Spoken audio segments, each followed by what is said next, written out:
خداوند یوں فرماتا ہے کہ راما میں ایک آواز سنائی دی، نوحا اور زار زار رونا۔ راخل اپنے بچوں کو رو رہی ہے، وہ اپنے بچوں کی بابت تسلی پذیر نہیں ہوتی کیونکہ وہ نہیں ہیں۔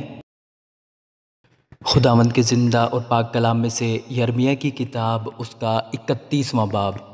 خداوند فرماتا ہے، میں اس وقت اسرائیل کے سب گھرانوں کا خدا ہوں گا اور وہ میرے لوگ ہوں گے۔ خداوند یوں فرماتا ہے کہ اسرائیل میں سے جو لوگ تلوار سے بچے، جب وہ راحت کی تلاش میں گئے تو بیابان میں مقبول ٹھہرے۔ خداوند قدیم سے مجھ پر ظاہر ہوا اور کہا کہ میں نے تجھ سے ابدی محبت رکھی، اس لیے میں نے اپنی شفقت تجھ پر بڑھائی۔ اے اسرائیل کی کنواری، میں تجھے پھر آباد کروں گا اور تو آباد ہو جائے گی۔ تو پھر دف اٹھا کر آراستہ ہوگی اور خوشی کرنے والوں کے ناچ میں شامل ہونے کو نکلے گی۔ تو پھر سامریا کے پہاڑوں پر داغستان لگائے گی، باغ لگانے والے لگائیں گے اور اس کا پھل کھائیں گے۔ کیونکہ ایک دن آئے گا کہ افرایم کی پہاڑیوں پر نگہبان پکاریں گے کہ اٹھو، ہم سیون پر خداوند اپنے خدا کے حضور چلیں۔ کیونکہ خداوند یوں فرماتا ہے کہ یعقوب کے لیے خوشی سے گاؤ اور قوموں کی سرتاج کے لیے للکارو، منادی کرو، حمد کرو اور کہو، اے خداوند اپنے لوگوں کو یعنی اسرائیل کے بقیہ کو بچا۔ دیکھو، میں شمالی ملک سے ان کو لاؤں گا اور زمین کی سرحدوں سے ان کو جمع کروں گا، اور ان میں اندھے اور لنگڑے اور حاملہ اور زچہ سب ہوں گے۔ ان کی بڑی جماعت یہاں واپس آئے گی، وہ روتے اور مناجات کرتے ہوئے آئیں گے۔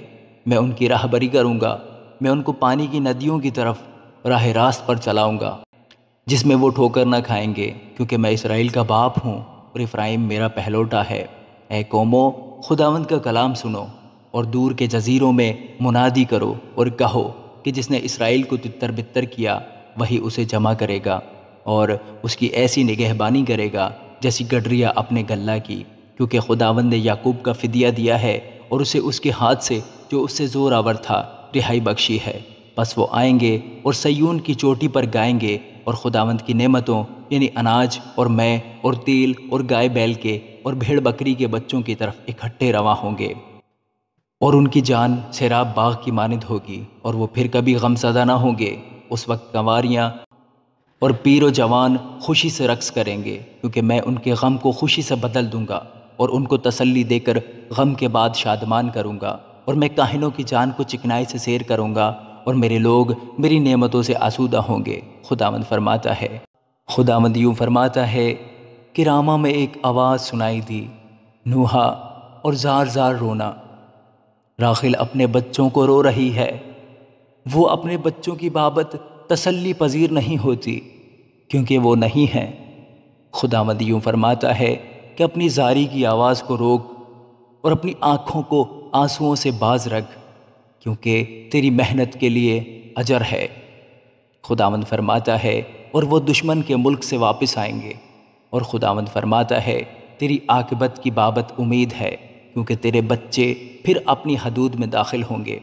فی الحقیقت میں نے افرایم کو اپنے آپ پر یوں ماتم کرتے سنا کہ تو نے مجھے تنبیہ کی، اور میں نے اس بچڑے کی مانند جو سدھایا نہیں گیا تنبیہ پائی۔ تو مجھے پھیر تو میں پھروں گا، کیونکہ تو ہی میرا خداوند خدا ہے۔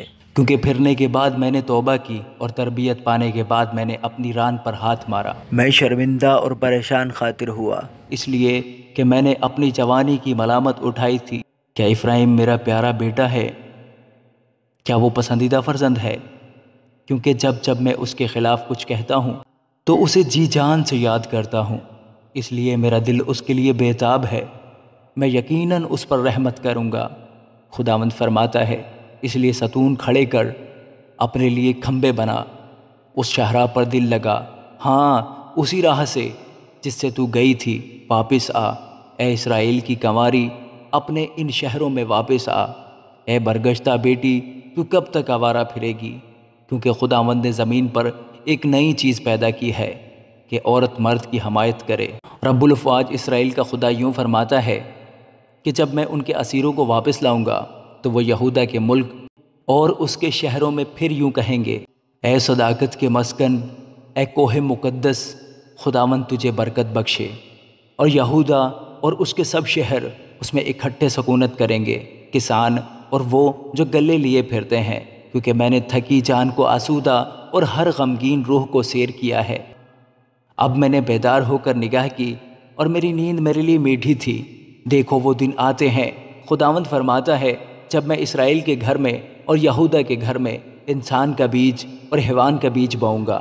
اور خداوند فرماتا ہے، جس طرح میں نے ان کی گھات میں بیٹھ کر ان کو اکھاڑا اور ڈھایا اور گرایا اور برباد کیا اور دکھ دیا، اسی طرح میں نگہبانی کر کے ان کو بناؤں گا اور لگاؤں گا۔ ان ایام میں پھر یوں نہ کہیں گے کہ باپ دادا نے کچے انگور کھائے اور اولاد کے دانت کھٹے ہو گئے، کیونکہ ہر ایک اپنی ہی بد کرداری کے سبب سے مرے گا۔ ہر ایک جو کچے انگور کھاتا ہے اسی کے دانت کھٹے ہوں گے۔ دیکھ وہ دن آتے ہیں، خداوند فرماتا ہے، جب میں اسرائیل کے گھرانے اور یہودا کے گھرانے کے ساتھ نیا عہد باندھوں گا، اس عہد کے مطابق نہیں جو میں نے ان کے باپ دادا سے کیا جب میں نے ان کی دستگیری کی تاکہ ان کو ملک مصر سے نکال لاؤں، اور انہوں نے میرے اس عہد کو توڑا اگرچہ میں ان کا مالک تھا۔ خداوند فرماتا ہے، بلکہ یہ وہ عہد ہے جو میں ان دنوں کے بعد اسرائیل کے گھرانے سے باندھوں گا۔ خداوند فرماتا ہے، میں اپنی شریعت ان کے باطن میں رکھوں گا اور ان کے دل پر اسے لکھوں گا، اور میں ان کا خدا ہوں گا اور وہ میرے لوگ ہوں گے۔ اور وہ پھر اپنے اپنے پڑوسی اور اپنے اپنے بھائی کو یہ کہہ کر تعلیم نہیں دیں گے کہ خداوند کو پہچانو، کیونکہ چھوٹے سے بڑے تک وہ سب مجھے جانیں گے۔ خداوند فرماتا ہے، اس لیے کہ میں ان کی بد کرداری کو بخش دوں گا اور ان کے گناہ کو یاد نہ کروں گا۔ خداوند جس نے دن کی روشنی کے لیے سورج کو مقرر کیا اور جس نے رات کی روشنی کے لیے چاند اور ستاروں کا نظام قائم کیا، جو سمندر کو موجزن کرتا ہے جس سے اس کی لہریں شور کرتی ہیں، یوں فرماتا ہے، اس کا نام رب الافواج ہے۔ خداوند فرماتا ہے، اگر یہ نظام میرے حضور سے موقوف ہو جائے تو اسرائیل کی نسل بھی میرے سامنے سے جاتی رہے گی کہ ہمیشہ تک پھر قوم نہ ہو۔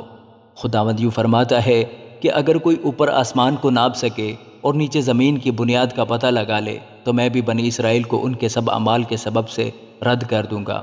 خداوند فرماتا ہے، دیکھ وہ دن آتے ہیں، خداوند فرماتا ہے کہ یہ شہر حنانیل کے برج سے کونے کے پھاٹک تک خداوند کے لیے تعمیر کیا جائے گا، اور پھر جریب سیدھی کوہ جاریب پر سے ہوتی ہوئی جو آتا کو گھیر لے گی، اور لاشوں اور راکھ کی تمام وادی اور سب کھیت کے درون کے نالے تک اور گھوڑے پھاٹک کے کونے تک مشرق کی طرف خداوند کے لیے مقدس ہوں گے، پھر وہ ہمیشہ تک نہ کبھی اکھاڑا نہ گرایا جائے گا۔